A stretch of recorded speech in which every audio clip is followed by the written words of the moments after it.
Oi, gente, boa tarde. Vamos ter uma conversa agora com o artista Delson Shoa. Ele já entrou, vou convidar ele agora para participar da conversa com a gente. Eu queria saber se vocês estão ouvindo bem. Está dando para me ouvir bem. E eu vou convidar Delson agora para conversar com a gente.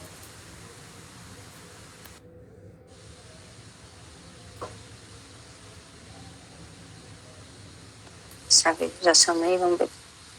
Deixa ele aceitar aqui para entrar. Pronto. Oi, Delson. Oi. Boa tarde. Tudo bom? Boa tarde. Tudo bem. Deixa eu só me posicionar melhor aqui. Tá ouvindo bem? Tô lhe ouvindo bem. Deixa eu ver se o pessoal tá todo mundo ouvindo. Tá todo mundo ouvindo bem. Já falaram aqui. Eu queria te agradecer, né, em nome da Amparo, em nome de Lúcia, por ter aceitado ter esse bate-papo com a gente. A gente, nesse momento de quarentena, tem realizado essas lives com alguns artistas do casting da galeria. Né? Eu e Sofia nos alternamos nesse papel de mediadoras aqui da conversa com vocês. E, enfim, é uma honra pra gente te receber aqui para esse bate-papo. E aí eu queria começar te perguntando, assim, o que eu perguntei a todos os artistas que eu conversei até o momento, que é como tá sendo esse teu momento de quarentena, né? Onde você tá e como tá sendo essa tua vivência nesse momento tão surreal que a gente tá vivendo, né? Todo mundo. Ok, eu estou vivendo dentro do ateliê, eu tenho o privilégio de morar no lugar onde eu trabalho e para falar do que mudou, então vamos começar pensando, ou melhor, falando de como eu vivo até o momento onde muda. Claro. Eu divido o meu tempo entre Maceió e Rio de Janeiro, isso desde os anos 80. Tu chegou a morar no Rio nos anos 80, né? Exatamente. E naquele período eu passava um ano lá e os meses de junho, julho, e dezembro, janeiro e fevereiro, férias, o verão para Maceió. Né? Então é o seguinte, no Rio, naquela época, nos anos 80, eu conheci um artista, enfim, pesquisei sobre ele, fiz uma exposição que me impressionou muito. Foi um artista que produziu em clausura. Ele produziu durante toda a vida, né, em confinamento. E me impressionou muito naquela época. Eu saí da exposição imaginando, gente, como é que alguém pode criar um mundo tão pessoal, tão particular, e viver dentro dele, e viver só para ele. Enfim, não sei se eu já estou dando uma dica, esse artista é Arthur Bispo do Rosário. Né? Logo depois que eu fiz Geração 80, no Parque Lage, e uma grande exposição do Bispo do Rosário. Eu fiquei muito impressionado com aquilo. E fiquei imaginando como era alguém viver em permanente estado de arte. Então, vamos passar para os dias de hoje. As minhas idas ao Rio de Janeiro, nesse período, nos últimos tempos, é um momento, diria, de antropofagia. Eu vou lá, é um grande banquete. Eu me alimento do que sai daqui para se apresentar lá, do que já existe lá, e as possibilidades no Rio do que chega de fora e é apresentado lá. Depois, Você passa quanto tempo lá, Delson? Quando tu vai nessas tuas idas para lá? Olha, digamos que o meu ano em Maceió, ele tem uns 8 meses.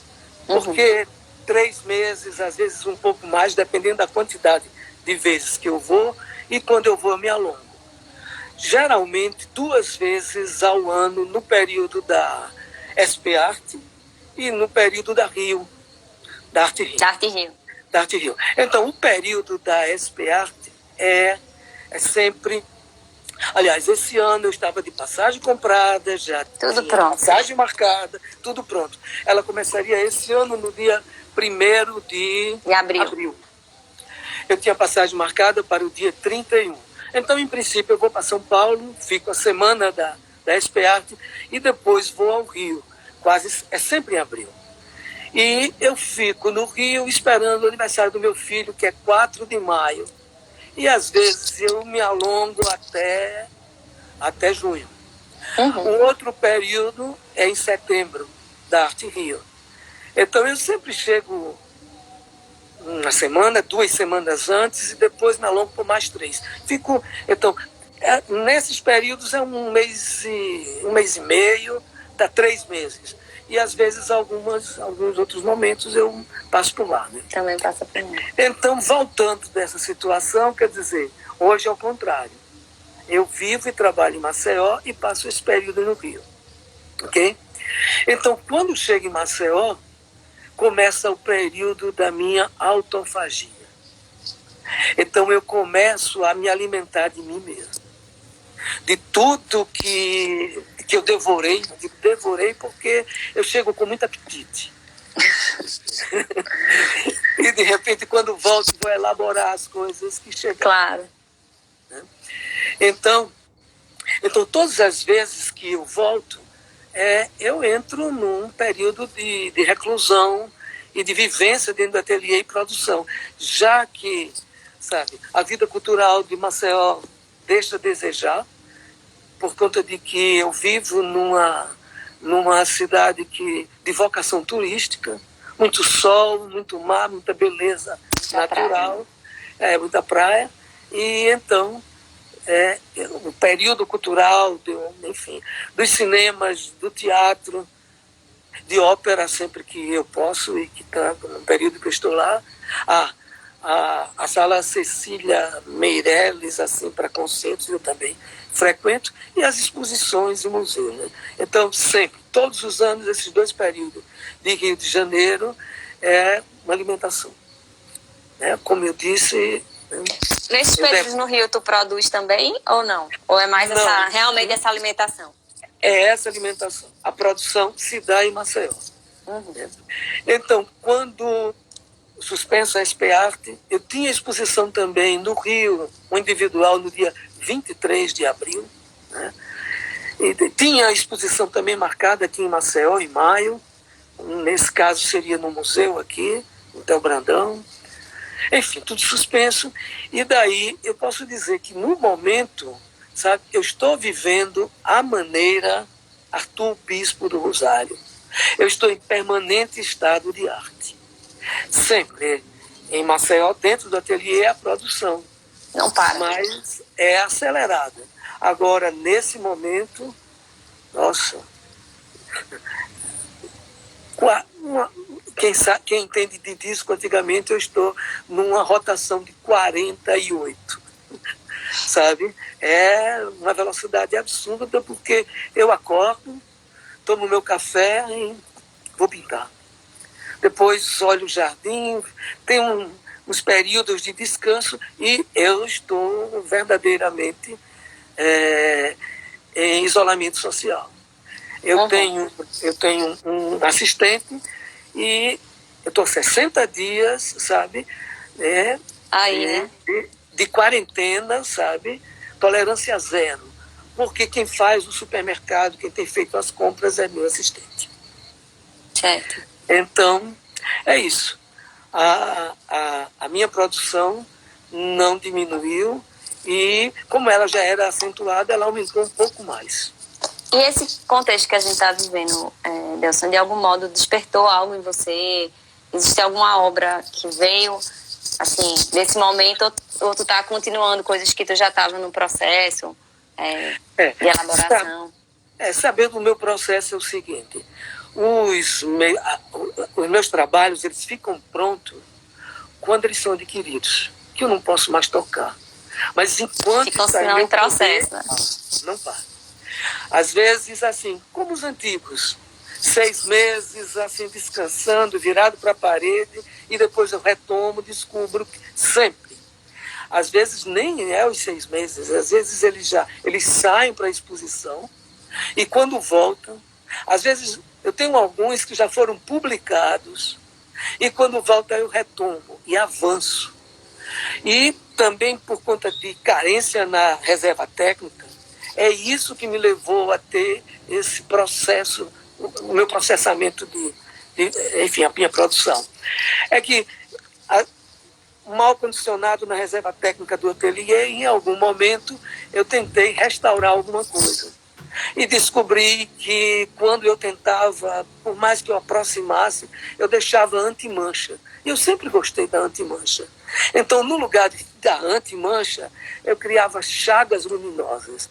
E a partir dali eu começava a registrar o tempo, a vivência do trabalho, e ele, ao invés de ser restaurado, ele avançava para uma outra situação. Então, e depois mesmo isso virou um vício. Existem momentos que eu visito, né, os trabalhos antigos para me autoalimentar. Às vezes eles crescem, outras vezes eles são extremamente alterados em determinada área, e isso me interessa porque eu vou registrando o tempo na vida do trabalho. Na vida do trabalho. E atrás eu sempre registro que ele foi retomado.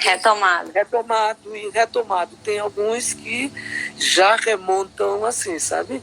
Uma década, 2. Tem alguns que assistiram a passagem do milênio, né? Viveu os jubileus de 500 anos de América, 500 anos de Brasil, 2000 anos de era cristã. Então, tudo isso aconteceu nos anos 2000. E vão passar também pelo corona, né? Vão ser aqueles que vão passar pelo coronavírus. Certamente. O coronavírus fez com que hoje... Aliás, esse trabalho que está aqui atrás, ele foi finalizado hoje. E eu venho... Quer dizer, ele foi muito avançado no período do corona, né? São 60 dias de trabalho em cima dele, né? Então, claro que tem um registro dele. E hoje eu acho que terminei. Posso retomar, mas é coisa tola. Até porque encontrei um título para ele. Tá? É a construção 01 Urbi et Orbi. Então, a cidade e o mundo, ele trata de uma arquitetura, ele tem uma arquitetura luminosa, ele conversa sobre a eletricidade da cor, porque luz e cor é a minha marca registrada, né? É como eu passo a minha identidade, e assim eu passo a identidade do meu nato, do meu entorno. Tudo entra, tudo que está em volta entra. Enfim, imagina que a estridência cultural do Nordeste, a luz de quem vive no cinto luminoso do planeta. Então, é localização. Né? É identidade do ponto de vista mais subjetivo, sabe? Para não cair naquele problema que na minha época, vamos colocar um pouco mais atrás, que os americanos gostavam de ver no Brasil. Era exotismo, tá? E não é essa a minha questão. Tá? Então, me aprofundar nisso, mas eu vou esperar as perguntas. Ô, Delson, pra gente... Eu lembrei uma pergunta de como eu estou vivendo. Mas agora, é isso mesmo, é uma conversa livre. É uma conversa livre. Então, sempre foi a pintura, lá desde o início, a pintura sempre foi... teu foco sempre foi jogado na pintura, desde o início da década de 80. Como é que é isso, assim? Minha eleição é pintura, ok? Então, na década de 80, até 81, eu estudei e me formei em medicina. Logo em seguida, eu vou para a Europa e escolho, né, Paris como sede. Mas de lá é como se eu terminei uma faculdade e não tinha a intenção de entrar em outra faculdade. Digamos que eu comecei a me preparar como quem faz a sua própria grade e estuda o que está interessado. Então, Paris, mas é porque eu precisava ir, sabe? Eu precisava ir à Holanda, eu queria ver a obra do Van Gogh, Eu também tinha uma paixão pela pintura flamenga e, de repente, estava no roteiro e até Bruges. Bem, descer, digamos que eu não fui logo para Madrid, eu fui para o Prado. Porque só chegava, deixava a mala no hotel e ia para o museu. Ia para o Prado. E o Prado eu tinha, sabe, eu conhecia o Prado através de pranchas, de livros sobre o museu. Ao ponto de eu saber que saindo de uma sala ali eu ia encontrar Goya, eu ia encontrar Bosch, eu sabia onde eu ia encontrar saindo, porque não muda, né? Então, eu tinha uma ideia disso. Então foi um período na Europa fazendo isso, né? E eu já tinha começado a pintar. Aliás, começo em 81, enquanto fazia, deixa eu ver a memória, enquanto ainda fazia medicina, mas fiz uma inscrição e passei no Salão Nacional de Pernambuco. Depois fiz mais 2. Bem, mas aí fui para a Europa e o que eu tinha durante o período de medicina e o que poderia chegar naquela época aqui no Nordeste, e era uma coisa deliciosa, porque era por fascículo. Eu colecionava o mestre gênios da pintura. Gênios da pintura. Então, toda semana um fascículo dava para ler e eu li toda a coleção dos gênios da pintura. Então, talvez por isso, sabe, o desejo de ir para a Europa e não foi para a América do Norte, né? Mas aí depois de ter visto tudo lá, aí eu volto, aí é quando eu vim buscar minha identidade. Tá? Mas aí tu volta e fica no Rio ou tu volta para Maceió? Volto ainda para Maceió, mas aí daí vou para Belo Horizonte, passo lá. Fui fazer uma exposição em Belo Horizonte. Então eu fui 2 meses para preparar a exposição lá, mas fiquei 8. E durante esse período, eu tenho família lá, e daí fui muito bem recebido e fiquei 8. E em Belo Horizonte, aí mais perto, eu comecei os contatos com o Rio, e daí faço inscrição para o Salão Nacional, no MAN, faço inscrição também para um outro salão em Niterói, e sou convidado para a Geração 80. Aí daí começa tudo, sim. E aí, nesse momento de volta ao Brasil, aí eu já tinha começado a encontrar minha identidade. Ou seja, a curiosidade, sabe, que isso foi desencadeado na Europa, de ver o neoplasticismo na Europa, sabe, uma paixão pelo que tinha acontecido na Bauhaus. E chego aqui e encontro nos parques de diversões, carroceria ou lameira de caminhão, a geometria de ponta que eu tinha visto, sabe, no outro lado do Atlântico. Isso foi muito curioso. Então, e o desejo de falar do Nordeste. Geração 80 eu já tratei disso. Então, imagina, sabe, 2 vertentes culturais muito distintas. A arte popular do Nordeste e o neoplasticismo, em particular, sabe, o meu entusiasmo pela Bauhaus. Aí imagina que... Junta e cola. Exatamente, não é cola, é uma colisão. E da barruada, sabe, dessas 2 informações, eu começo a juntar os caquinhos. Então me começa a aparecer o que seria, sabe, o meu mestiço, o meu híbrido. Ou seja, as questões do meu entorno nordestino e as questões, sabe, internacionais, do estilo internacional, né, da geometria da geometria do neoplasticismo. Sabe, você vê, logo em seguida, eu morava em Paris quando eu vi uma exposição do Vasarely. Nossa! Aí depois essa questão da optical art e das questões, sabe, que surgem, eu vou explicar até como eu percebi isso. Eu tenho um momento que eu estava em busca dessa identidade e comecei a pintar em cima, né, de um suporte vegetal, que era as esteiras, sabe, as tramas do cestário indígena. Então eu estava tratando de um suporte 100% nacional, sabe? a arte do nosso ameríndio, né? do meu índio. Né? Que somos mestiços, eu tenho índio. Né? E tenho negro, tenho tudo. Posso garantir. Apesar dos olhos verdes. Então, aliás, apesar dos olhos verdes, eu vou falar uma coisa, que é uma pessoa que me orientou muito e eu tenho referência dele na minha obra. É o Jorge de Lima. O Jorge de Lima, ele escreve uma vez que o índio, né, ele, quando vê o verde dos olhos do europeu, ele entra imediatamente, entra no genoma. Ele oferece às mulheres para poder copiar esses olhos. E daí talvez ele tenha se escondido atrás do verde das matas dos olhos do branco. Ele vai logo direto para dentro do nosso genoma. Aliás, eu participei de uma exposição.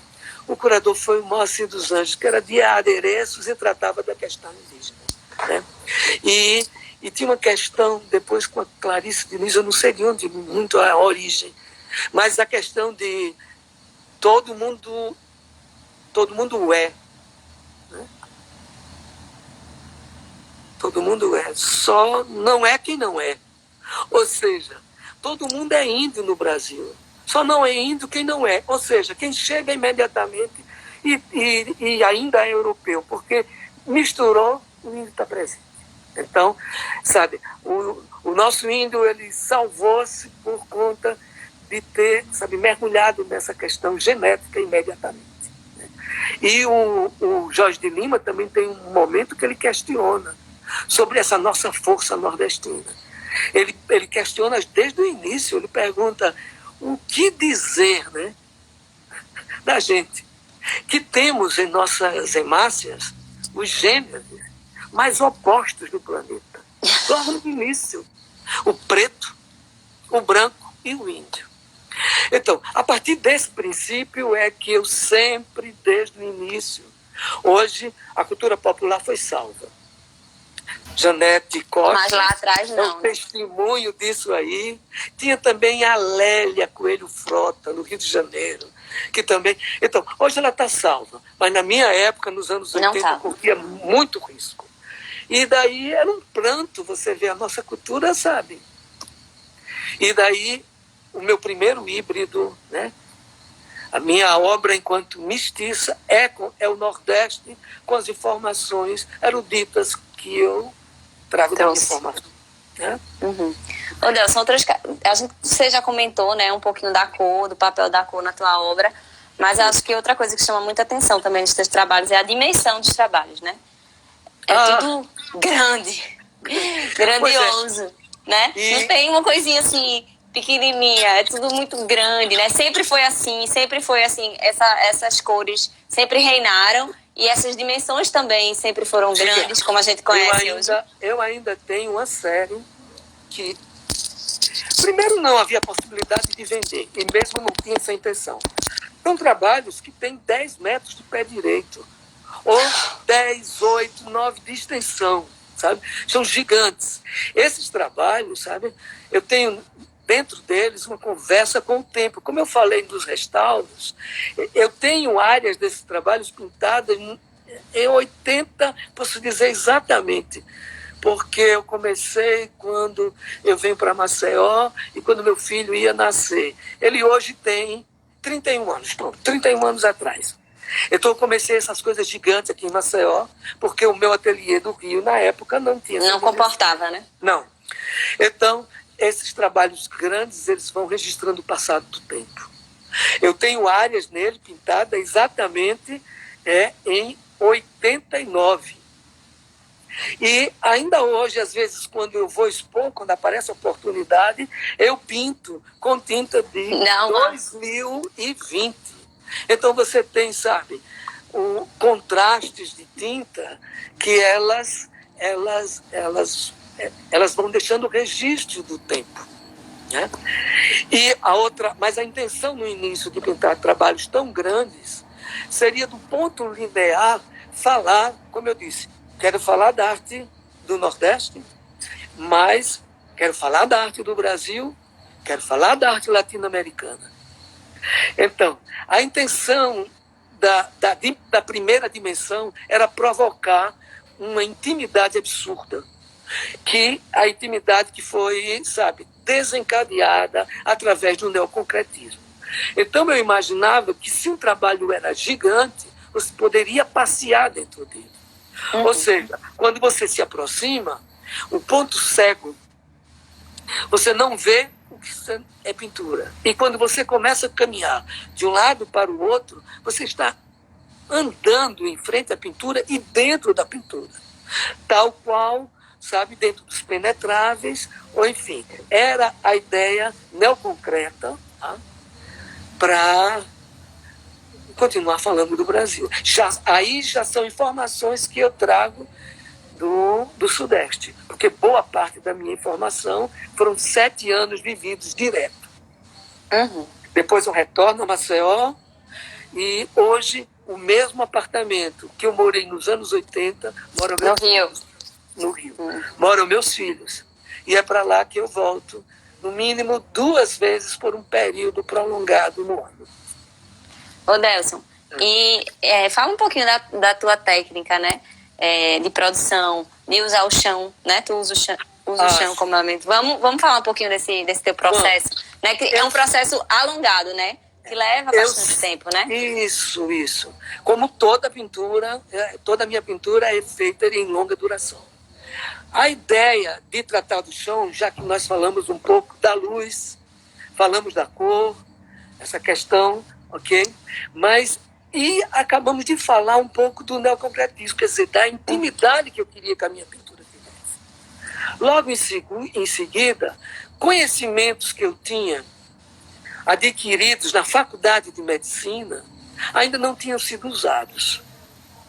E eu começo a perceber que eu queria falar com a pintura e dissecar a pintura em todos os seus componentes. Ou seja, né, pensar na luz, pensar na cor, pensar no desenho, pensar no suporte. Para uma pintura acontecer, para se materializar, ela precisa de um suporte, ou seja, não importa qual for, para receber o pigmento, receber a cor e o tratamento luminoso, ela precisa de uma pele. E aí começa. A pele é o maior órgão do ser humano. Né? E daí eu começo a pensar que, a partir desse momento, eu quero falar da condição carnal da pintura. Eu quero encarnar a pintura. E eu já tinha conversado com a luz e a cor e adjetivava ela para humanizar. Ou seja, a experiência de pintar a casa onde eu morava e de viver tal qual, um pouquinho mais além do que os impressionistas, do que o Monet pintando a fachada da Catedral de Rouen em inúmeras horas do dia diferentes, sabe? Então, eu tinha essa vivência dentro da minha casa. As paredes, aí começa a pintar o piso. Então, eu comecei a perceber a pintura agora, não mais em metro linear, como de comum eu tratava antes, mas em metros cúbicos. Porque na duração da luz diurna, eu começava a ser instigado pela luz-cor, que era a luz que saía do piso e das paredes que tinham cor. Né? E daí eu comecei a classificar essa luz. Antes eu tinha estudado as questões da luz do ponto de vista da ciência, sabe? Das temperaturas, mas aí depois eu começo a pensar a luz da seguinte forma. A alegre luz da manhã, né? A austera luz do meio-dia, a saudosa luz da tarde. Aí daí veio luz, à medida que eu ia adjetivando a luz, eu ia tratando ela como uma deidade, e como um personagem, e como uma pessoa que eu podia viver. Está aí, já mais uma experiência desencadeada pelo permanente estado de arte de quem viveu confinado do Bispo do Rosário. Ok? Bem, aí daí eu descubro que o piso da casa, depois de pintado, começou a criar bolinhas, e aí eu vi que eu podia descolar. Então eu Eita, começo... uma camada, né? A camada. Aí daí eu começo a produção de peles de tinta. E aí, do ponto de vista médico, eu comecei a fazer o meu banco de peles. Eu descolava o piso e ia. Aí daí descobri que eu podia trazer a pintura, sabe, com um processamento completamente novo. Ou seja, a hora do pincel era pintar o piso. Mas a partir daquele momento, Tinham outras coisas, né? o processo agora era cirúrgico. E eu comecei a mostrar o que seria a apresentação do corpo médico ao corpo da pintura. Já que eu já tinha a certeza de que eu poderia fazer a pintura através de peles. E essas peles, sabe, já era uma paródia do revestimento do corpo humano. Uhum. Pronto, aí a partir daí eu começo a descolar e o processo agora é cirúrgico. É um descolamento das peles, a produção das peles e depois um banco de peles e a partir daí era implantes, transplantes, enxertos, produzindo pintura. Com essas várias camadas, né? Com essas várias camadas. Então, aqui perto eu tenho. Olha o que é um piso. Nesse caso, ele foi descolado com uma certa transparência. E, de repente,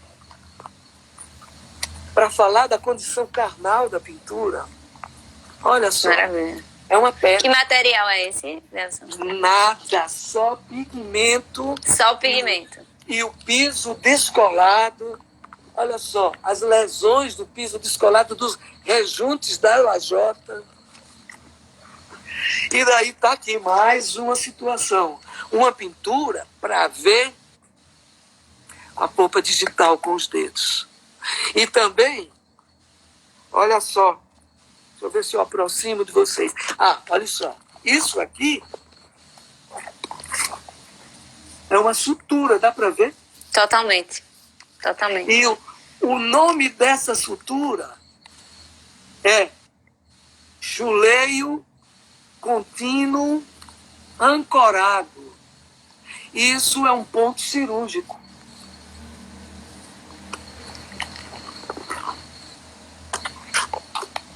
Maravilha. E aí, a partir daí, sabe, eu descolo, sabe, pinturas gigantes, mais uma vez, e chego a fazer proporcionar uma conversa com a arquitetura. Eu produzi um trabalho que tudo isso são de telas cultivadas. Aliás, é lindo esse termo, telas cultivadas, é uma expressão linda. Eu tenho um crítico que me acompanha, ele diz, olha, para escrever, falar sobre você, precisa de um glossário. O que é a tela cultivada? Pronto, explique para a gente o que é a tela cultivada. Exatamente. É a resina, sabe, desidratada no chão, no piso do ateliê e posteriormente tirada. Não existe, sabe, tecido de algodão, lona e nada. Como ela sai, ela descola, como nesse caso, essa cor, isso é o barro. Do piso. É o barro do piso. Depois, eu podia esgaçar, puxar assim, porque ele não tem tecido. Aí depois eu revisto com um plástico. O mesmo processo como você vai no aeroporto e plastifica sua mala. A mala. Então eu plastifico as peles. Depois de plastificar essas peles, assim, eu tenho um trabalho, né, que é uma instalação. Na verdade, como eu disse, eu sou pintor, mas quando ele foi exposto na Harmony em Nova York, ele foi chamado de escultura. Na verdade, ele criava um cômodo. Eu expus depois essa instalação, essa pintura, na Nordestes. Uma exposição organizada por, exatamente, todos Clarissa, os curadores nordestinos. É, Clarissa Diniz, o Bidu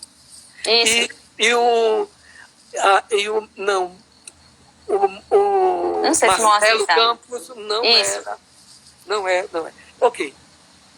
Então, Bem, existe. E é o seguinte, nenhuma dessas conquistas, ok? De produzir, fazer as telas cultivadas, ou produzir ela em cima de variados suportes. Nos anos 80 eu pintei muito. As geometrias, a maioria delas são em cima dos suportes, são cobertores, cobertor de lã. Porque como eu queria falar de uma, sabe, de uma temperatura quente, de uma cor quente aqui no Nordeste, e da geometria que eu encontrava nos parques de diversões, o suporte foi cobertor de lã. E deu uma textura, e para tratar de corpo, mesmo porque a arte popular é uma arte corpórea. Aqui em Alagoas, nós temos uma riqueza de folclore muito grande. E quando eu fazia medicina, eu cheguei a participar de um grupo folclórico. Eu já dancei guerreiro, pastoril, chegança e coco. Então, toda essa mistura, enfim, bem, eu não preciso, eu não tenho coleção de arte popular, até porque eu prefiro encontrar ela, sabe, caminhando e olhando no meu entorno. Né? E, de repente, nem faço uma alusão aos artistas populares, sabe, porque aquela temperatura, como eu disse, arte popular. Esse trabalho que depois eu vim buscar a medicina para falar do corpo da pintura.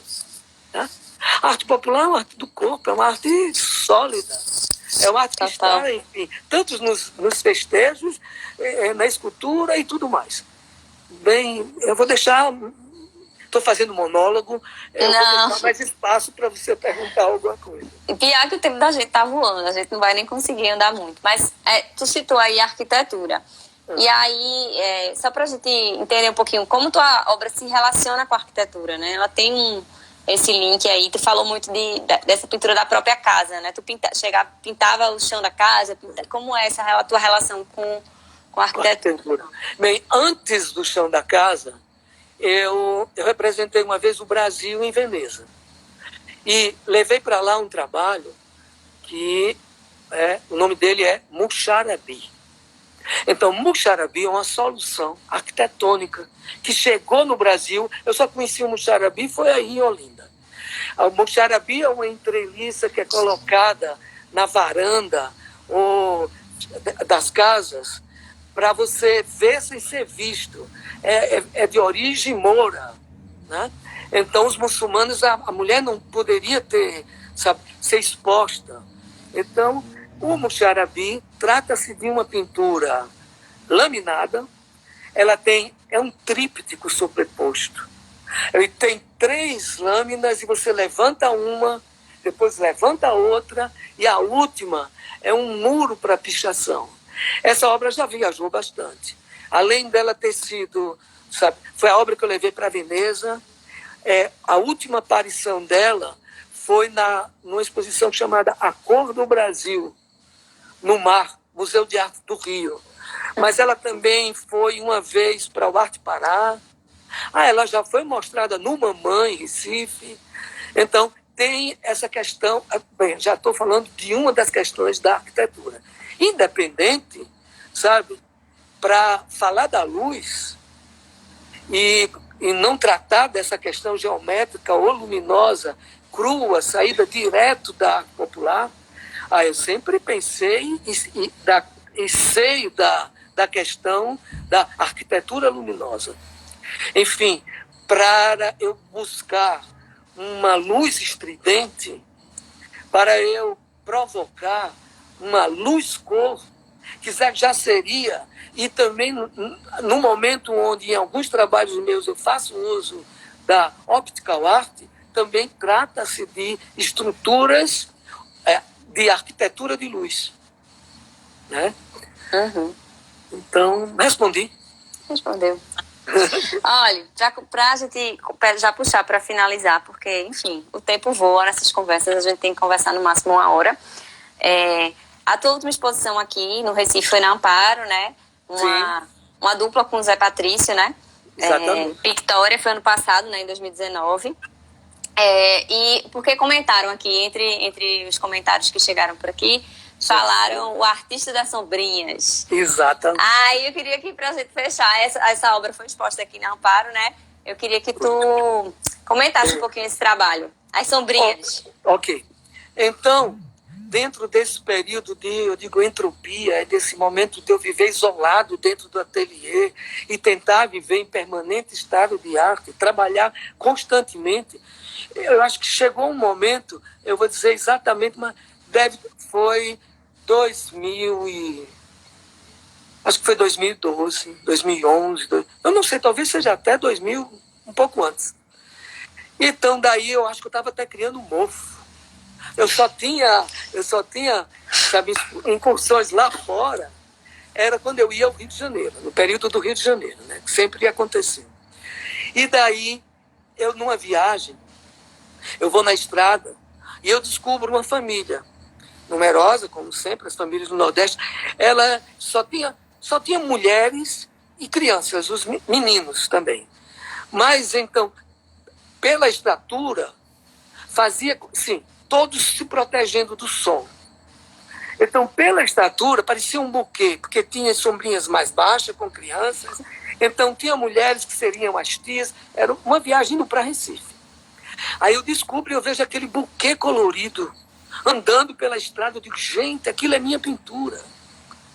Ou seja, as sombrinhas são de poliéster, mas na luz do sol, elas provocam um reflexo, sabe? É uma coisa absurda de ver. Eu acho que alguém já teve essa experiência de ver uma dessas sombrinhas na rua, né? O sol cria um reflexo, canibaliza, como um pedaço da cor, sabe? E aí eu comecei a ver, eu digo, aquilo é um trabalho meu andando na rua. E daí volto e começo a pensar, não, durante essa viagem comecei a parar, e onde eu encontrava sombrinhas, eu comprava. Aí daí eu podia contar uma história, vai ficar longa, não, eu vou encurtar. Conte, vamos lá, deixa eu ver, temos alguns minutos ainda, pode contar. Então é o seguinte, logo depois eu começo a colecionar as sombrinhas, e depois fazer experiências ela no sol, espalhar ela no sol. E depois aí eu comecei a perceber que aquilo era um pigmento, e não uma sombrinha. Então, aí eu saí com a intenção de comprar pigmento, não mais sombrinhas. E daí eu vou a Caruaru, na terça-feira, tem um segmento da Feira de Caruaru, chamada Feira do Paraguai, dentro da Feira de Caruaru. E lá, aí eu cheguei num depósito de sombrinhas, uma coisa muito grande, e eu comprei todas as sombrinhas azuis, todas as sombrinhas vermelhas, as cores primárias. Todas as sombrinhas azuis, todas as vermelhas, todas as verdes, todas as amarelas. Somou 360 e um quebrado de sombrinhas. Pronto. Aí daí eu saí com aquelas sombrinhas e eu comprei nesse momento lá as sombrinhas a €1. E antes eu vinha comprando a 7, €1 naquela época era R$3 e um pouquinho. E antes eu tinha comprado nas lojas pelos municípios, enfim, principalmente daqui a Recife, essa parte do litoral. Exatamente. Comprava as sombrinhas entre 8, até nas feiras encontrava até de 5, mas entre 8, 10, até R$14. E daí, quando eu comprei essa quantidade por €1, eu digo, nossa, eu estou comprando um pigmento em poliéster. Aí eu comecei a pensar, isto é a cor poliéster. E eu estava comprando a cor poliéster que vinha do outro lado do mundo, produzida lá, ok? Um transporte era a despesa para ser vendida, sabe, no coração do Nordeste do Brasil por €1. Disse, que absurdo. Que absurdo. Olha só. Quanto será que ganha o operário que está produzindo esse pigmento que eu estou usando tão exuberante para a minha produção aqui? Eu digo, gente, isso é um absurdo. Então, é a vocação, sabe, dos países, enfim, em desenvolvimento, emergentes, que é o trabalho escravo. E sempre existiu aqui no Brasil de uma outra forma, que eu assisti todo o tempo. Essa região, né, da cana-de-açúcar e carvoaria mais para dentro e vai-se embora de de trabalhos escravos. Então, eu estava comprando um pigmento que era extremamente perverso. Ele era fruto de um trabalho desalmado.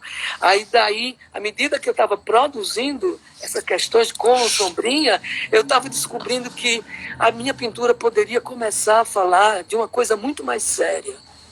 Ela estava diretamente ligada, sabe, nas questões da geopolítica. Logo em seguida, produzindo... Sim, aí daí eu tratei como pigmento, a intenção era tratar ela como pigmento e o ateliê criou 2 perninhas e começou a caminhar. Ou seja, 2 perninhas, não, 4 rodas. Então era um ateliê itinerante. Eu também achei muito interessante que a partir daí eu tinha um ateliê, como foi no princípio a nossa cultura, enfim. Era um ateliê de cacheiro viajante. E eu saí pelo sertão. Por que o sertão? Porque era onde o sol brilhava mais forte. E também onde eu encontrava espaço para expandir esse pigmento. Ou seja, no sertão é onde eu encontrava o lugar adequado, que seria as paisagens reducionistas, as paisagens que são descampados de luz. E aí eu começava a montar, a pintar. Antes ali eu tinha uma paisagem. Procurei também paisagens que já tivessem informação. Ou seja, eram nichos arqueológicos já mapeados. Então, tem muitas sombrinhas em lugar com muita água.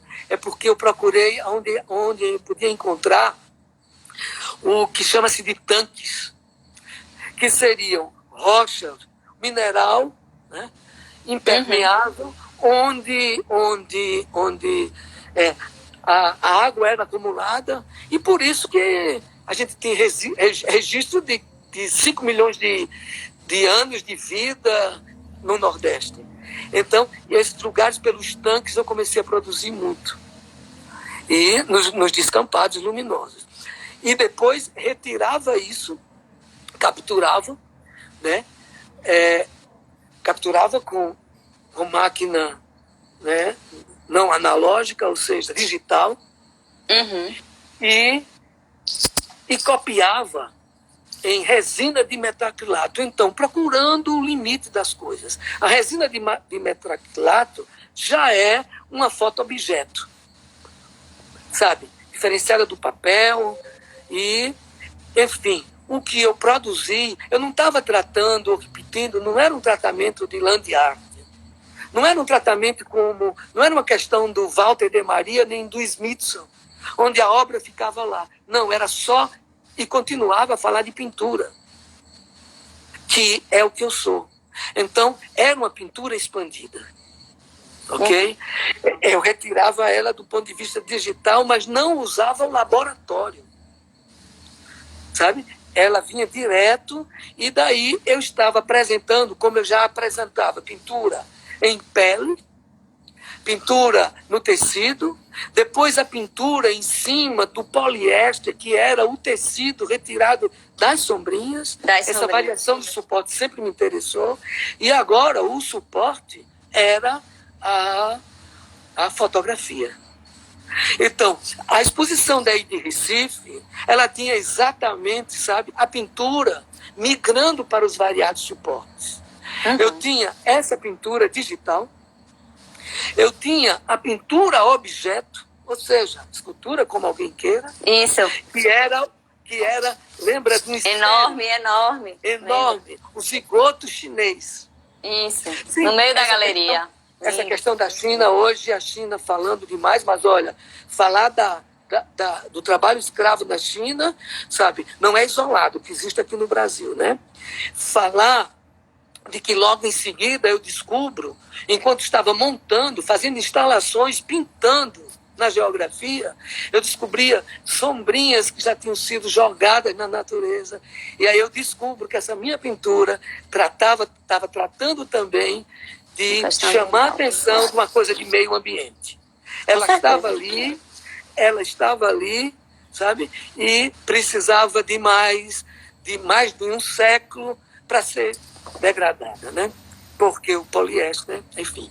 Mais na frente eu descubro também, eu tenho um trabalho que eu vendi para a Pinacoteca de São Paulo, que ele trata também das imagens, ou seja, da gravura, né, industrial que vem em cima, decorando as sombrinhas. Ou seja, o projeto chamou-se Bicho da Seda, então o Bicho da Seda tinha tatuagens na sua pele, que era uma imagem, quando eu menos espero, me surpreendo de encontrar a Catileia labiata, a nossa orquídea, a daqui do Planalto da Borborema, sabe? É a imagem que viaja. E também todas as helicônias, que sai, vai para a China, volta impressa e eu não apago. Às vezes, eu inflamo ou trato com iridescência. Então, isso trata da globalização. A imagem que dá a volta no planeta e vem para mim e eu continuo trabalhando ela. Então, todas essas questões da China, que agora já está em alta, né, sendo discutida, eu estava discutindo há uma década atrás, em cima dessa pintura, tratando desses assuntos, de ecologia, enfim. Essa indignação, então, né, você falando aí, eu me lembrei, não sei se você assistiu um seriado chamado Years and Years, e que tem um seriado da HBO, e que tem um determinado momento que a matriarca de uma família que tá passando, é uma coisa meio surreal, você assiste, você acha que você tá vendo a cena de algumas coisas que acontecem no Brasil e no mundo hoje, e aí a matriarca, ela diz assim, esse mundo que tá aí é o mundo que a gente construiu, quando a gente vai e compra uma blusa por £1, né, no caso deles na Inglaterra, eles não podem achar que uma blusa por £1 é algo normal, né? A gente tem alguma coisa aí muito errada por trás, como você coloca, né? No caso das sombrinhas. Tem uma história aí de uma produção que não é legal, né? Que está ajudando a construir esse mundo que a gente está agora também, né? Isso que está sendo posto para a gente agora, acho que faz a gente refletir muito sobre isso, e que na tua obra tu já trazia, né? Essas questões. E depois da pandemia vai mudar. O que eu sofro mais na pandemia, independente, esse isolamento eu tiro de letra, mas é o isolamento que eu sinto do meu país. A minha secretária de Cultura não me representa, e o presidente do meu país também não me representa. Voltando às sombrinhas, na época eu descobri que todas as sombrinhas do frevo pernambucano são feitas na China. Sabia? E, enfim... É no mínimo curioso, né? Eu coloco... Tem muito mais outros assuntos, mas é assim... Mas o pior é que a gente vai ter que acabar. Tudo que eu aprendo, ou tudo que... Eu tenho uma pintura viva. E não é uma pintura que eu digo que estava passando mensagem, ela está viva para conversar. Porque a pintura fala para os olhos que ouvem. Existe olho que ouve. Então, são essas as questões, procurando, andar por cima do muro do que não foi feito, para poder trazer a pintura porque eu sou pintor, para repovoar a arte contemporânea, porque a gente sabe que ela saiu de cena durante um período na virada do século. E eu fui resgatar ou colocar tudo que é minha vivência e conhecimento para ter uma pintura viva. Não é um trabalho que vai passar uma mensagem.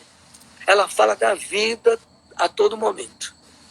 Ai, Deus, obrigada. Foi linda essa conversa. A gente poderia ficar aqui muito mais tempo conversando, te ouvindo. Você, enfim, é incrível.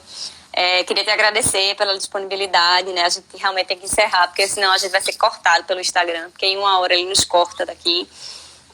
Lúcia destacou aqui a presença de Éder, que está por aqui assistindo a live da gente. Éder está aqui. Éder Chiodeto tem um o texto próprio. falando... Peraí, sobre as sombrinhas, Éder Chiodeto tem um texto. Vai lá, procura delsosoa.com, que vai encontrar o texto do Éder. Tem um outro... do Éder, sobre as sombrinhas. Tem um outro texto muito legal de uma crítica de arte que eu admiro muito, que é a Daniela Inami.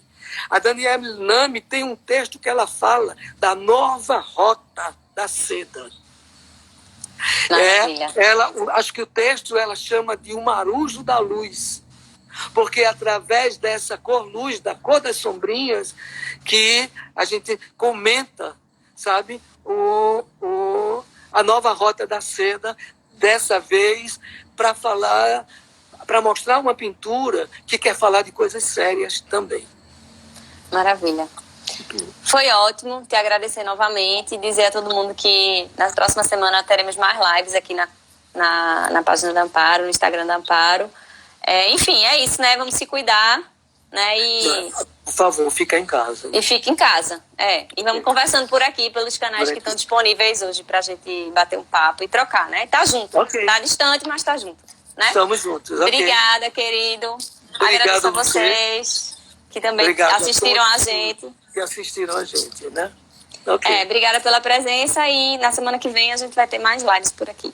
Obrigada, boa noite, gente. Tchau, tchau. Delson, obrigada de novo. Foi ótima a nossa conversa, viu? Você é um querido. Tchau, tchau. Tchau.